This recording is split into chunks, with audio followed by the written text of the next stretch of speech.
Hello दोस्तों, तो कैसे हम बात करने वाले हैं how to prepare for NEET in Hindi medium कि अगर आप हिंदी मीडियम के स्टूडेंट हो तो आप किस तरीके से नीट के लिए प्रिपेयर कर सकते हो और एक डॉक्टर बन सकते हो। आज की वीडियो में हम बात करेंगे। ऐसे काफ़ी सारे दोस्त हैं मेरे जिन्होंने हिंदी मीडियम से पढ़ के ही जीएमसी में एडमिशन मिला है और एमबीबीएस वो कर रहे हैं। ऐसा कोई ज़रूरी नहीं कि आप इंग्लिश मीडियम से हो तभी आप नीट क्रैक कर सकते हो। अगर आप हिंदी मीडियम से हो तब भी आप आसानी से कर सकते हो, बट आपको कुछ बातों का ध्यान रखना पड़ता है। पहली चीज़, जो आपका नीट का क्वेश्चन पेपर होता है दोनों लैंग्वेज में आता है, यानी कि हिंदी में भी आता है और इंग्लिश में भी आता है। ठीक है, आप दोनों से एग्ज़ाम दे सकते हो। तो अभी आप जिस भी क्लास में हो, भले ही आप क्लास 7th में हो, 8th में हो, 10th में हो या फिर 12th में हो, आपके पास हिंदी मीडियम की बुक्स तो ऑलरेडी होंगी ही। अब अगर आप हिंदी मीडियम और इंग्लिश मीडियम की बुक कंपेयर करेंगे, आपको दिखाई देगा कि हिंदी मीडियम एनसीईआरटी में काफ़ी ज़्यादा एरर्स आपको मिल जाती हैं और इंग्लिश मीडियम में इतनी एरर्स नहीं मिलती हैं। तो आप इस चीज़ से भी कंपेयर कर सकते हो कि आपको थोड़ी बहुत प्रॉब्लम हो सकती है हिंदी मीडियम से। और दूसरी बात, अगर हम एग्ज़ाम पेपर की बात करें तो एग्ज़ाम पेपर में फ्रंट पेज पर ही लिखा होता है कि अगर कोई भी क्वेश्चन में मिसप्रिंट होता है तो वो पहली प्रायोरिटी इंग्लिश वर्जन को ही देंगे, यानी कि अगर कुछ भी प्रॉब्लम होती है पेपर के अंदर तो इंग्लिश लैंग्वेज ही फाइनल लैंग्वेज होगी। अगर हिंदी में थोड़ा बहुत भी मिसप्रिंट होता है तो उसको इग्नोर कर दिया जाएगा। तो इससे आपको एक बात समझ में आती है, हिंदी से पढ़कर आप एग्ज़ाम तो दे सकते हो, बट थोड़े बहुत उसमें चांसेस होते हैं कि उसमें एरर हो सकती है।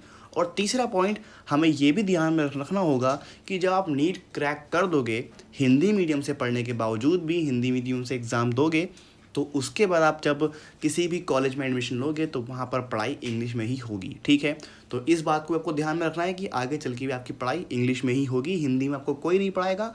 हिंदी में आप सारी बुक्स आपकी इंग्लिश में होगी, तो ये भी आपको पता होना चाहिए। और चौथी बात जो सिंपल है कि अगर आप मटेरियल ढूंढोगे नीट के लिए तो आपको ज़्यादातर मटेरियल इंग्लिश में ही मिलेगा, हिंदी में बहुत कम मिलता है। भले ही वो यूट्यूब पे वो आप लेक्चर्स देखो, कोई भी आप कोर्स ज्वाइन करो या फिर आप किसी भी कोचिंग इंस्टीट्यूट में जाओ या फिर आप कोई भी बुक परचेज़ करो, तो आपको हिंदी मीडियम में बहुत कम मिलने वाला है, ज़्यादातर इंग्लिश मीडियम में ही मिलने वाला है। तो ये 4 पॉइंट हो गए जिससे हमें साफ साफ पता चलता है कि इंग्लिश में एग्ज़ाम देना काफ़ी ज़्यादा बेनिफिशियल होगा आपके लिए। बट प्रॉब्लम ये है कि आप हो हिंदी मीडियम के, तो आप क्या कर सकते हो, तो उसके लिए कुछ टिप्स हैं जो आपको फॉलो करनी चाहिए, हम उसके बारे में बात करेंगे। तो पहली टिप्स है start with NCERT Hindi medium plus English medium, यानी कि आपको एनसीईआरटी से स्टार्ट करना है, एनसीईआरटी पढ़ना है पूरी। अब मैं यहाँ पर बात कर रहा हूँ आपकी क्लासेस की, आप कोई भी क्लास के हो सकते हो।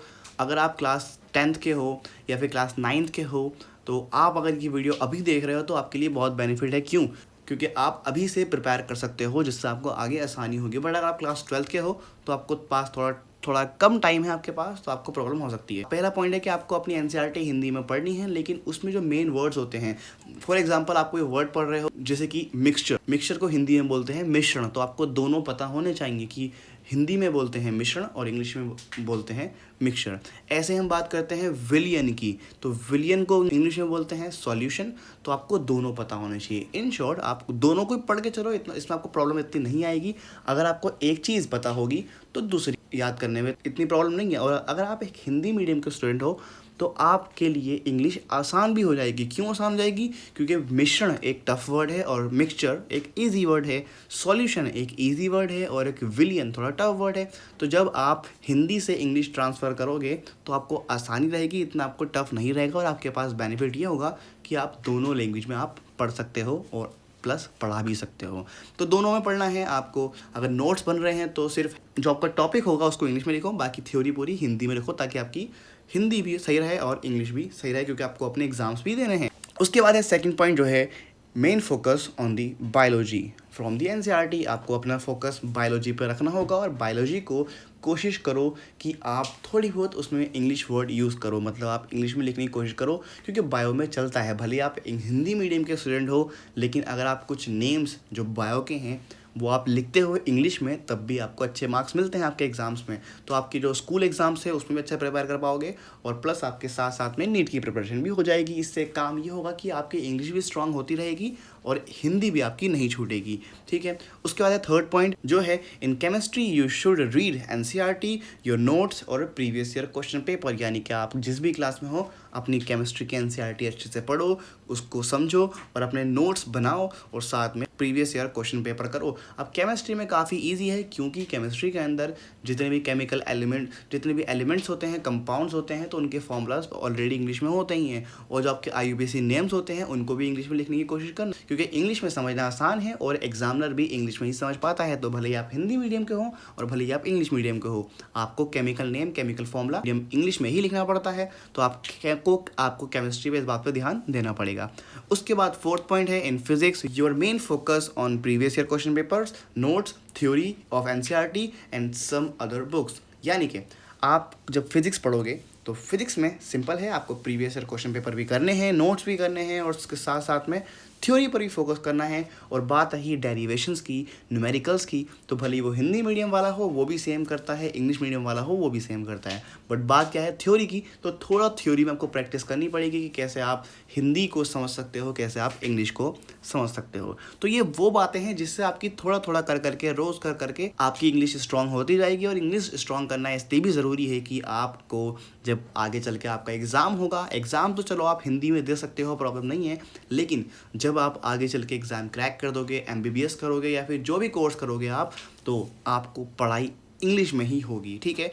और उसके साथ में लास्ट पॉइंट जो आपको मैं बताना चाहूँगा वो ये है, जो मटेरियल है यूट्यूब पे वो सब जो है इंग्लिश में है। तो भले ही आप स्कूल में हिंदी में पढ़ रहे हो, आपके ट्यूशन भी हिंदी में हो रहे हैं, लेकिन आप यूट्यूब से भी पढ़ो जो लेक्चर्स इंग्लिश में होंगे और उसको मिक्स करो। इससे बेनिफिट ये होगा कि आप दोनों में समझ पाओगे। अगर आप क्वेश्चन हिंदी में भी कर सकते हो तो आप इंग्लिश में भी कर पाओगे। इससे आपको प्रॉब्लम नहीं आएगी।